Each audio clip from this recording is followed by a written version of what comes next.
Tab নিয়ে seat গঠন করেছে, এটা অ্যাডমিনিস্ট্রেশনের কাজ, অ্যাডমিনিস্ট্রেশনকে করতে দিই। এর মধ্যে মহারাষ্ট্রেরও অনেক পূজা ওরা হাইজ্যাক করেছে, অন্যান্য রাজস্থানেরও করেছে, সব স্টেটের থেকে হাইজ্যাক করেছে। এই গ্রুপটাকে আমরাই ধরতে পেরেছি। সুতরাং আমাদের administration is very strong, rough and tough. তারা অলরেডি 6 জনকে অ্যারেস্ট করেছে, সিট গঠন করেছে, বাদবাকি যা যা করার করবে। এবং ট্যাবের যারা টাকা পায়নি তাদের সবাইকে টাকা দিয়ে দেওয়া হচ্ছে। যারা ট্যাবের টাকা পায়নি তাদেরকে টাকা দিয়ে দেওয়া হচ্ছে এবং একই সঙ্গে মুখ্যমন্ত্রী জানালেন ট্যাব কেলেঙ্কারির তদন্তে ইতিমধ্যেই এসআইটি গঠন করা হয়েছে। তবে মহারাষ্ট্র এবং রাজস্থানেও কিন্তু প্রকল্পের টাকা হাইজ্যাক হয়েছে, এমনটাই মুখ্যমন্ত্রীর দাবি। সেক্ষেত্রে এ রাজ্যই কিন্তু একমাত্র অভিযুক্তদের ধরতে পেরেছে বলে জানালেন মুখ্যমন্ত্রী। বাগডোগরা থেকে আজকে কলকাতায় ফিরছেন মুখ্যমন্ত্রী। পাল্টা কি বললেন বিজেপির রাজ্য সভাপতি সুকান্ত মজুমদার, শোনাবো। দেখুন, পশ্চিমবঙ্গ পুলিশের উচিত তদন্ত করা এবং কেন এই ধরনের ঘটনা ঘটল। একটি রাজ্য সরকারি অ্যাকাউন্ট থেকে টাকা হ্যাক হয়ে যাচ্ছে, কিভাবে সম্ভব? তাহলে আমাদের যে ডেটা বা যে তথ্যগুলো রাজ্য সরকারের কাছে থাকে তা কতখানি সিকিউর? তো এরপরে তো সরকারটাই হ্যাক হয়ে যাবে, যা পরিস্থিতি হয়েছে। চুরির কোনো ঘটনা আসবে আর তৃণমূলের নাম আসবে না, তাই হয় নাকি বলল? হ্যাঁ, যেমন আমরা বলি না যে জঙ্গলে পশুরা ভালো থাকে, সেরকম তৃণমূল জলে মাছ ভালো থাকে, সেরকম তৃণমূল কংগ্রেস চুরিতে ভালো থাকে। চুরি হচ্ছে তৃণমূল কংগ্রেসের সুষম খাদ্য, ওটা পেলে পরে ওদের সর্বাঙ্গীন বিকাশ হয়। তো তৃণমূল কংগ্রেস যত চুরি করবে তত সর্বাঙ্গীন বিকাশ হবে তৃণমূল কংগ্রেসের। ট্যাব কেলেঙ্কারির মোডাস অপারেন্ডি কি, ইতিমধ্যেই কিন্তু তা নিয়ে তদন্ত শুরু করেছেন বিশেষজ্ঞরা।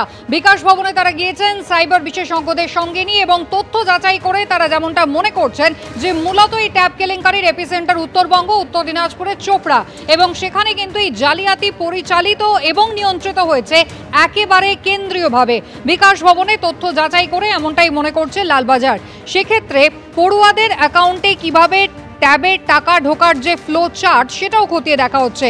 ট্রেজারি থেকে অর্থ দপ্তর, শিক্ষা দপ্তর হয়ে স্কুল পরিদর্শক, স্কুল কর্তৃপক্ষ হয়ে টাকা যায় পড়ুয়াদের অ্যাকাউন্টে। এর বাইরে কারুর পক্ষে সরকারি পোর্টালে ঢোকার অ্যাক্সেস পাওয়া সম্ভব নয়, এমনটাই বলছেন তদন্তকারীরা।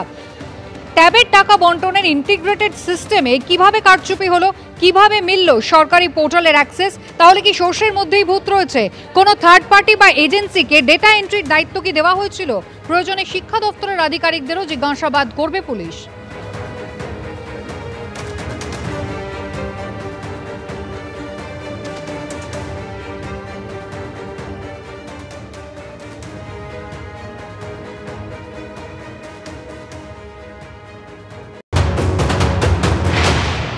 সর্ষের ভিতরে ভূত নয়, সর্ষেটাই ভূত।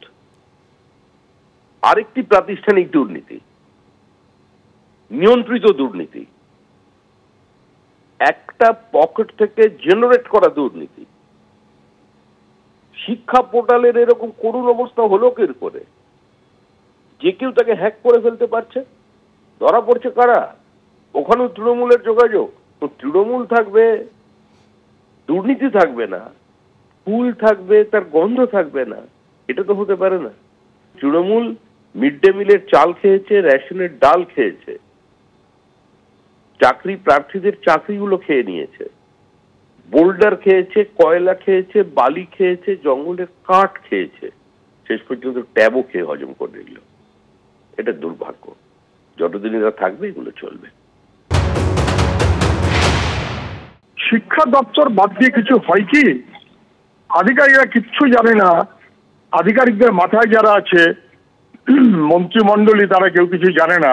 সর্বত্র শুধু হ্যাক হয়ে গেল, টাকার ভাগটাই বা কোথায় গেল? এতদিন ধরে কেন টের পাওয়া গেল না? হঠাৎ এখন সব হয়ে যাচ্ছে কেন?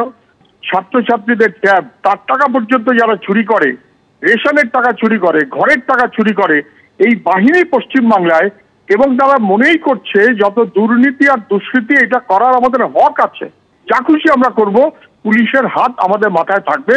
আর মুখ্যমন্ত্রী তো নানান ক্ষেত্রে বুঝিয়ে দিয়েছেন যে অপরাধীদের নিয়ে তার কোনো অসুবিধে নেই, অপরাধীদের তিনি প্রশ্রয় দিতে পারেন, বরং প্রতিবাদীদের বিরুদ্ধেই তার রাগ এবং তাদের বিরুদ্ধে তিনি সবসময়তেই আক্রমণাত্মক। এখান থেকেই পাওয়া যায় কেন্দ্রীয়, কোনো পাড়ার ব্যাপার নয়, নেতারা তৃণমূল, কোনো সন্দেহ নেই।